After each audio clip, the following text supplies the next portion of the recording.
always making sure that you have the kids' best interests in mind and what they truly need and want really makes for a program to be like on track for success. This is Hourglass, the podcast for United Way of King County in Seattle.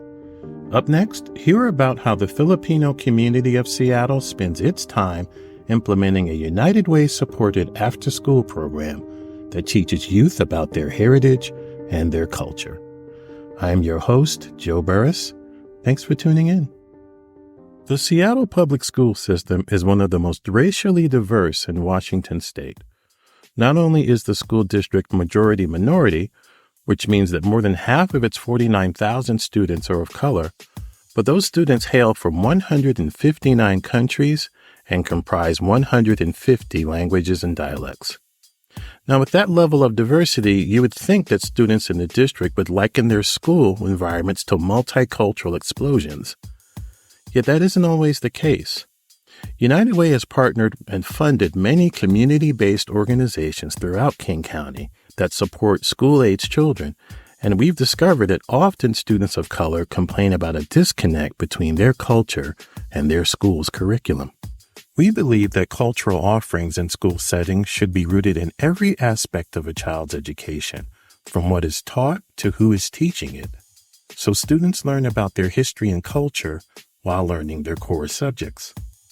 In fact, a Drexel University School of Education report on the importance of diversity and cultural awareness says that students from all backgrounds benefit from such a curriculum. The report says that children who learn about different cultures growing up feel more comfortable with those differences when they become adults. That is why United Way has supported a set of after-school programs implemented by the Racial Equity Coalition, a local collaborative of 14 community organizations of color. Each member of the Racial Equity Coalition has launched its own after-school program fashioned around its community to celebrate children's identities and equip those kids with the tools to stay in school. They call their programs Love and Liberation, which means fostering a love for community, curiosity, and learning while liberating young minds from an education that often marginalizes their cultures. The facilitators of Love and Liberation understand that students who see themselves and hear their stories in their education curriculum are more likely to stay engaged and remain on a path to success.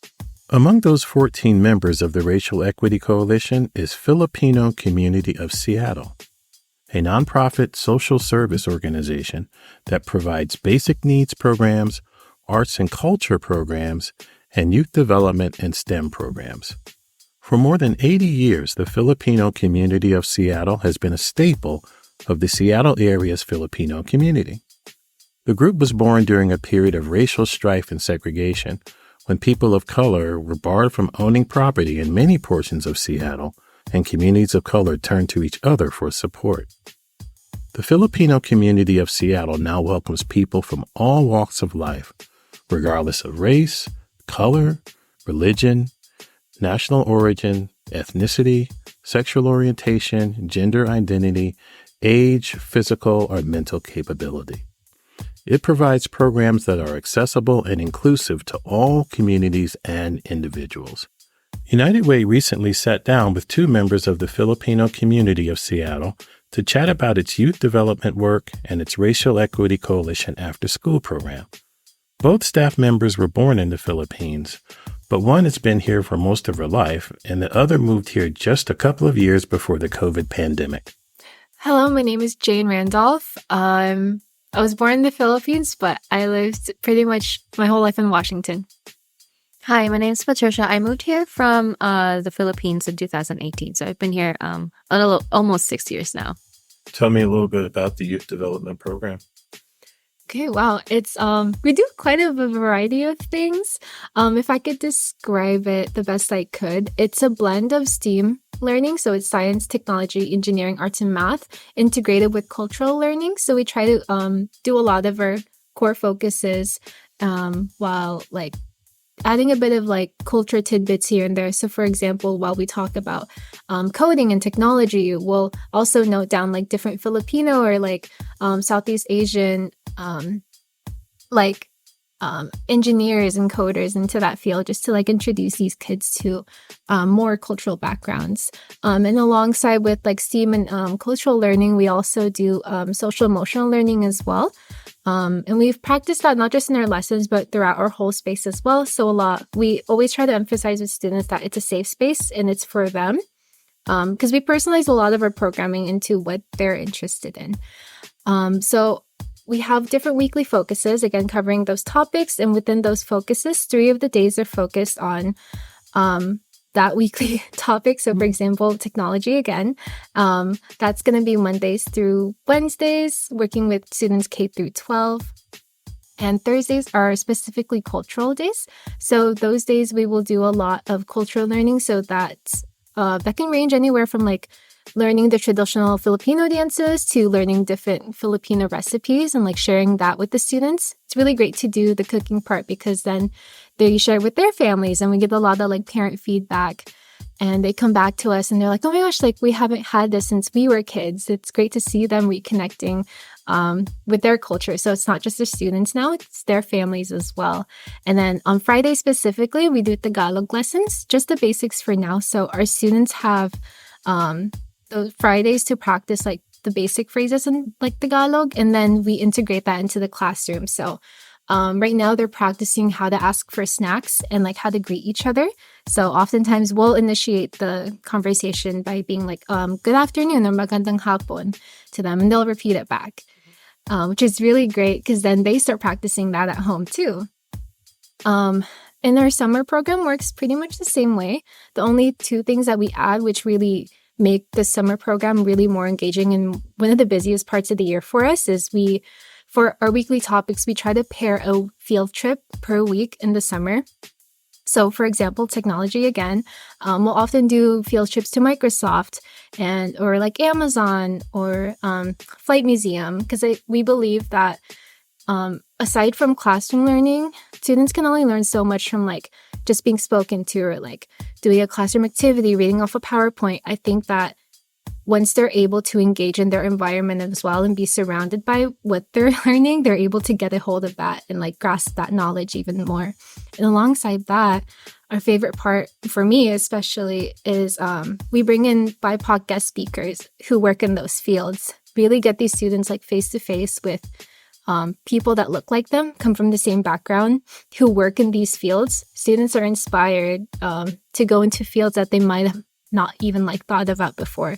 We've even had students we visited the Halo game studios recently over in Microsoft. They just knew Halo as a game. They might not have even played it, but after seeing and like touring the place and seeing the different coders for the game, they were inspired. And a lot of students, as young as like maybe like 6th grade, came back to us and was like, oh, we want to be like a game developer now. So that was really great to see. For me personally, when it comes to our programming, what I really enjoy is the cultural aspect of it. Because a lot of these kids are diaspora, you know, they grew up here. Some of them don't speak Tagalog at home. And so being able to speak that language here and with us and being taught that and applying that. And sometimes we have parents who are like, we talk to them, like we greet them in Tagalog, and the parents would be like surprised, be like, oh, they're greeting us, they're greeting you back in Tagalog as well. And also like the food, some of them, like for example, the Filipino bread rolls, we had the pandesal. One of our kids like wanted to try it at home, and he was like telling them to like buy the ingredients. He was like, do you have flour? Do you have yeast? Do you have egg? Because he wanted to do it at home too, because he really loved the bread. So, and also like messaging us about the recipes and just seeing, especially when we post on Instagram, like what they do in the classroom, culturally especially. It's so amazing to see the feedback, because the parents, like you can tell that they're so glad that their kids also have this like deepening connection to their culture. Mm-hmm. No, it's interesting because there are so many people who don't understand why it's so important for people to see folks like who look like them, act like them, sound like them in spaces of authority, in the workforce, in leadership positions. For each of you, when did you realize how important that was? Personally, I may have been born in the Philippines. I only really lived there for about 5 years. So the rest of my time was spent in Washington. I grew up in Puyallup, so it's a very majority white population over there. And I think the big authority figure being really important, especially like reflecting my background, became important to me. When I got to high school, that's when I started to become more friends with BIPOC and like have BIPOC teachers, which was such a big change in my life because then suddenly I felt reconnected to the culture I had lost for all those years, like all the way up until high school. And after that, like I became more motivated to not just like further my studies, but also like find out more about Filipino culture. And as much as I knew, like all my knowledge of Filipino culture, I thought I knew a lot back then, but now working here, I feel like I've learned even more now in just these past 2 years. I feel like we always joke that I feel like we know more recipes now than our own parents because we've shared so much with them. So I'll even go home, and even just yesterday, we made some ensaymada, which is like a Filipino pastry, like a brioche. And I came home and brought it home to my mom. And she's like, "Oh, like you know how to make this?" And I was like, "Yeah, like, yeah, we got to learn it." And she doesn't know how to make it herself. And to add on to that, even just working here, I feel like that's so important, just to us too, as the authority figures that the kids see, because we look up to the authority figures we have. So that's why we refer to a lot of our higher ups as like tita, which is a Filipino word for auntie, or tito for uncle, because we like to emphasize that working at the center is like a family. And we look up to those titas and titos to kind of like guide us along this field, especially because it's a lot in our team. I feel like it's a lot of our first times working in this field. And so it kind of like trickles down that whole through generations. So we have like our older generation, the titas, to us, to the kids. And we just wanted to emphasize that with them. For me personally, like Jane said, for her, she grew up, she only spent like 5 years in the Philippines. For me, I grew up there. I finished my studies there.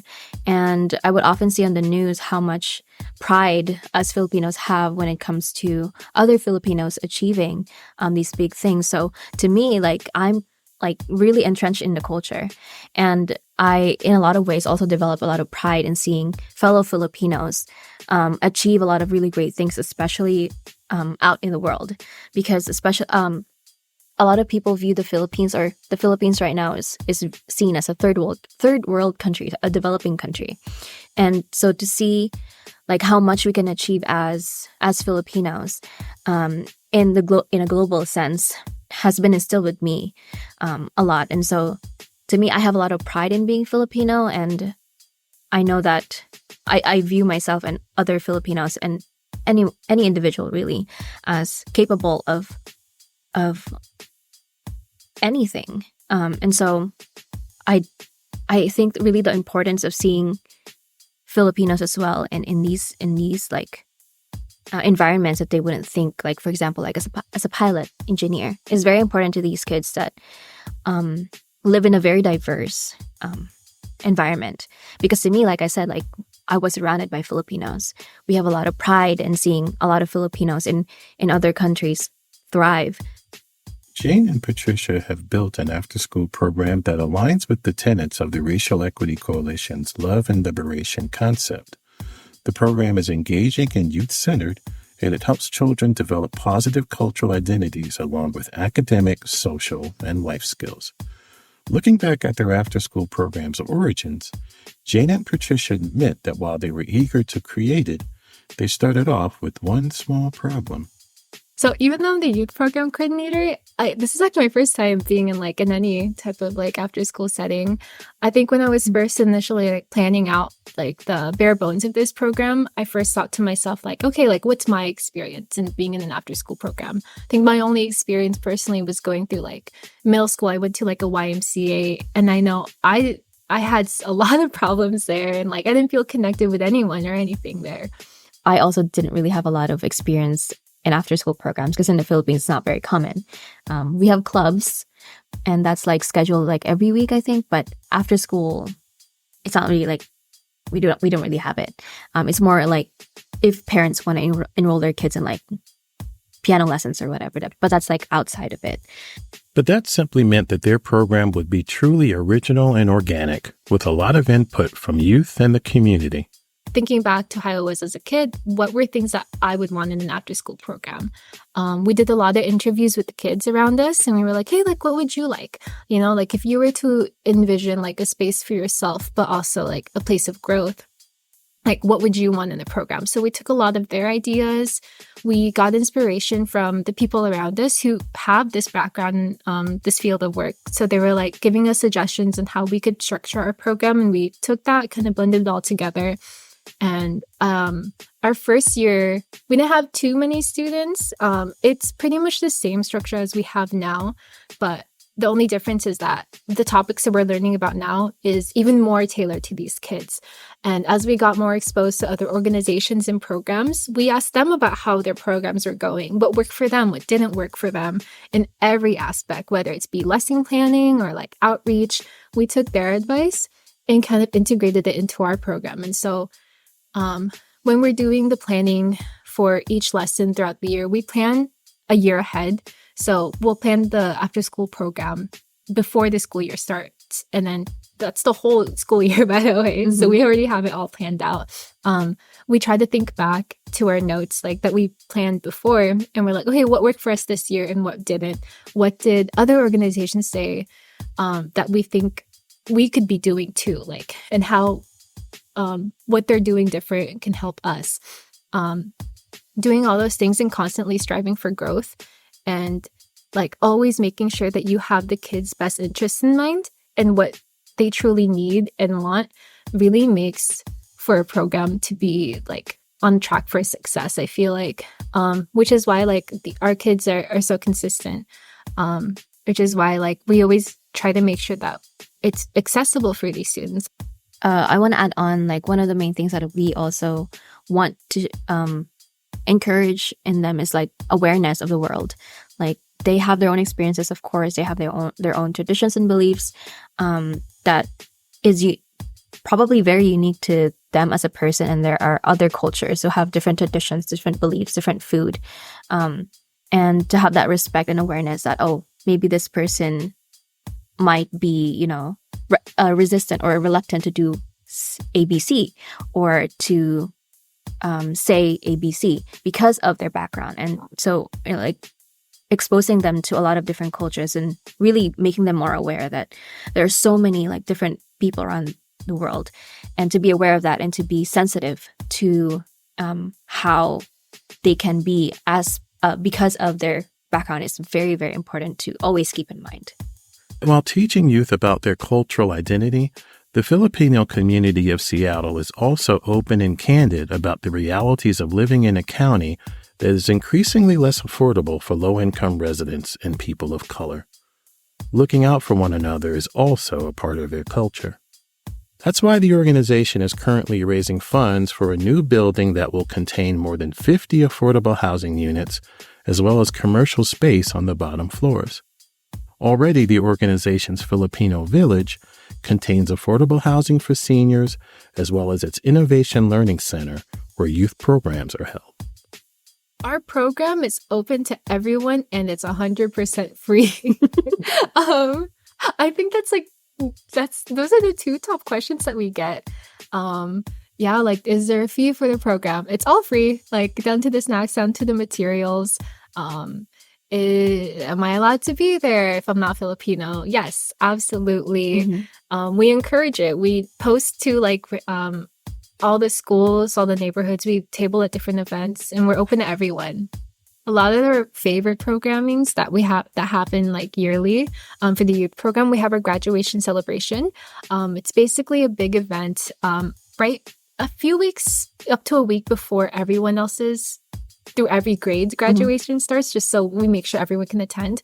It's where we celebrate students pre-K all the way through college. So anyone transitioning from their level of schooling into the next. So if you're in pre-K going to kindergarten to first, and so on and so forth.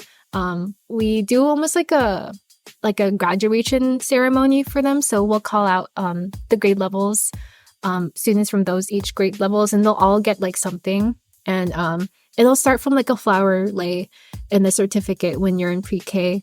And then the next level, when you graduate elementary school, you'll get like a graduation bear in the flower lay. And then middle school is like you get a ribbon lay, a flower lay, and certificate. And then high school, you get the Filipino flag stole, the lay, a candy lay, and like it just kind of builds up. And so by the time you like reach college, you have like all these things stacked, and it's a really great fun way to celebrate with all the grade levels, because then the kindergartners look up to like all the way up to college, and they're like, wow, that's gonna be me someday. And then the college students, for example, and the high schoolers can look back and they're like, wow, we were those kids. And it's cool too, because it's just like a real graduation celebration, because we bring in their families and like we do like a lunch with them. And that happens, I think, for 2024. Ours is going to be May 26th to Sunday. Yes. At 12 p.m. And registrations are actually going to be starting soon for that. And they fill up fast. First year, we had about 25 students. For last year, we had like 40-something students. So it doubles, and we're really worried we're going to have to cap it. And then our next one, we have a tambayan overnight for older kids. So that's going to be anyone 7th through 12th grade. We're not quite sure what it's going to be. It's most likely going to be in the summer. But it's a night where 7th to up to 12th grade can spend the night overnight in the center. And we do a lot of fun activities. We had our first one last year, and our teenagers were already asking us for more overnights. So we'll do dinner with them. We do karaoke. We did like a flashlight hide and seek around the center where they only had the camera flash to find each other. And then we also did the scavenger hunt. So it was a really great way for them to learn more about the center and like the history behind it, because it used to be an old bowling alley. So we got to have them like scavenge for all these different artifacts around. And there's even like a World War II museum in there. So they got to learn more about that, and they were like, wow, we didn't know this was here. And yeah, it's just a great bonding experience. A lot of those kids like met overnight, and they were best friends just over that one night.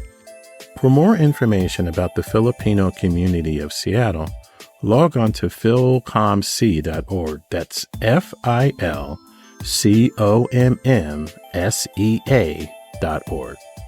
To learn more about the United Way of King County's Racial Equity Coalition and its 14 organizations, log on to uwkc.org. United Way of King County partners with local organizations to help keep our neighbors housed through rental assistance. Those partners include Refugee Women's Alliance, or REWA, a Seattle-based organization that provides holistic services to refugee and immigrant women and their families. REWA believes that when families have stable housing, parents are able to take steps toward self-sufficiency, and children can succeed in school and beyond. REWA's case managers provide wraparound housing assistance that includes employment assistance and intensive case management. REWA's caseworkers help clients find housing that is within their budgets so that they can achieve stability. On move-in day, caseworkers help clients move into their new homes and connect them with donated furniture and other household essentials to ensure that their basic needs are met. REWA also provides emergency assistance for rent and utility bills. For more information, log on to rewa.org. That's REWA.org. And be sure to join us for our Happy Hour and Hellos event at Cherry Street Coffee House on March 7th from 5:30 p.m. to 7 p.m. Network with like-minded professionals, bid on some exciting prizes to benefit food insecurity, and take action in the community. For more information, log on to uwkc.org/event/Cherry Street. At United Way of King County, we are working side by side with communities to build an equitable future for everyone. Hourglass United Way is a podcast that highlights how we and our partners spend time making a difference in our communities. Our work is made possible by the generous donations from people like you. Please send comments and suggestions about our podcast to hourglassunitedway@gmail.com. To learn more about our work or to support United Way, log on to uwkc.org. I'm your host, Joe Burris. Thanks for listening. Until next time.